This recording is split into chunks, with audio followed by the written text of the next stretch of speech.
समय 4 मिनेट। त्यसपछि माननीय मेटमणि चौधरी।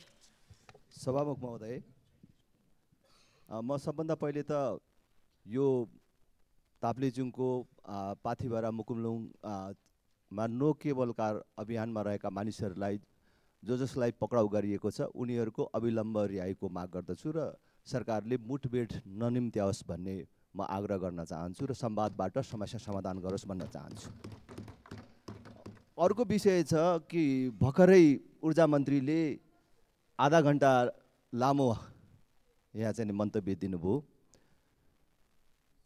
मन्त्री भनेको सरकारको अङ्ग हो र अब सरकारको प्रतिनिधि नै भनौँ न, र मन्त्री जस्तो व्यक्तित्वले चाहिँ संसदलाई झुटा विवरण दिनु हुँदैन, गलत सुनाउनु हुँदैन र यहाँ चाहिँ सबै मूर्खहरू मात्रै बसेको छन् भन्ने ठान्नु हुँदैन भन्ने मलाई लाग्छ। मन्त्रीजीले जसरी सबै प्रतिपक्षीहरूमाथि खनिनुभयो र कतिपय सत्तापक्षी माननीयहरूले पनि भन्नुभयो एउटा कर्मचारीलाई बोकेर नहिँड्नुहोस् भनेर भन्नुभयो। कर्मचारीलाई सरकारले आफ्नो कारिन्दा मात्रै ठान्छ, नोकर ठानेर व्यवहार गर्छ भने त्यस्ता कर्मचारीको पक्षमा हामी उभिन्छौँ।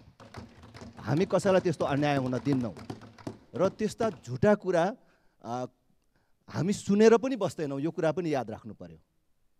त्यस्तो झुटा कुरा हामी मान्न तयार छैनौँ। कुलमान घिसिङ 8 वर्ष अगाडि कार्यकारी निर्देशक हुँदाखेरि नेपाल विद्युत प्राधिकरण 35 अरब घाटामा थियो। अहिले यो 8 वर्षमा 87 अरब कमाएर त्यो 35 अरब तिरेर 52 अरब खुद नाफामा छ संस्था।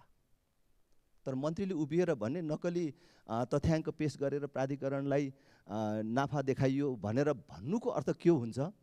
के सन्देश जान्छ? भोलि हामीले देशको ठुल्ठुलो आयोजनाहरू नेपाल विद्युत प्राधिकरणको सेयर निष्कासन गरेर रकम सञ्चालन गरेर बनाउनु पर्नेछ। जलाशययुक्त आयोजनाहरू हाम्रै पैसाले बनाउनु पर्नेछ। त यो प्राधिकरण खतरामा छ, नाफामा छैन भन्ने जस्तो मनोगत कुराहरू र कुनै तथ्यले सपोर्ट नगर्ने कुराहरू मन्त्रीले रोस्टममा उभिएर बोल्नु भएन।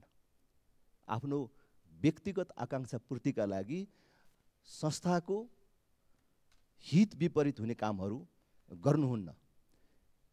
यदि डेडिकेटेड ट्रङ्क लाइनको 22 अरबलाई पनि त्यो 52 अरबमा जोडिएको हो भने पनि त्यो 22 अरब घटाउँदाखेरि पनि अहिले पनि प्राधिकरण नाफामा देखिन्छ।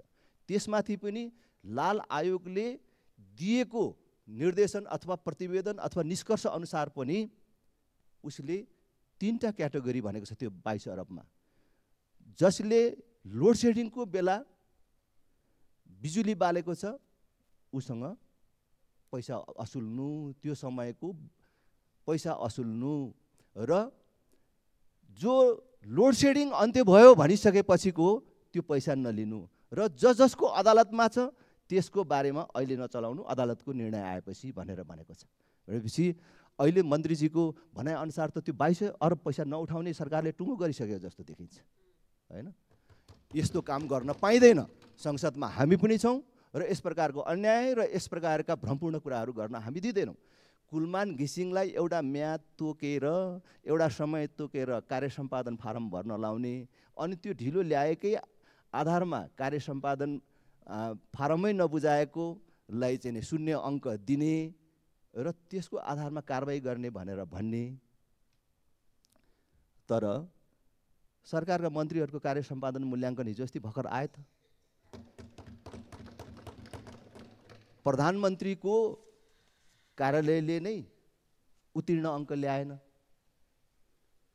सबभन्दा धेरै बजेट भएको, धेरै काम गर्नुपर्ने जिम्मेवारी भएको भौतिक पूर्वाधार मन्त्रालयको त 8% पनि चाहिँ कार्य सम्पादन मूल्याङ्कन छैन।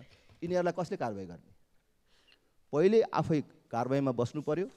सरकारले नैतिकताको आधारमा राजीनामा दिनु पर्यो अथवा मन्त्रीहरू त्यसको आधारमा फेरिनु पर्यो अनि पो अरू कर्मचारीलाई अरूलाई पनि यो डन्डा चलाउन पाइन्छ।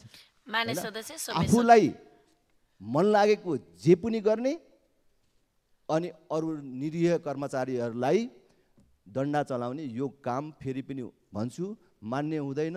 र मन्त्रीजीलाई बडो हार्दिकतापूर्वक भन्न चाहन्छु, तपाईँले के कुरामा आँखा लगाएर यो काममा अग्रसर हुन लाग्नुभएको छ पछाडि हट्नुहोस् र परिस्थिति बिग्रिन नदिनुहोस्। म सक्छु, म परिस्थिति बिग्रिन नदिनुहोस् भनेर म मन्त्रीजीलाई आग्रह गर्न चाहन्छु। धन्यवाद।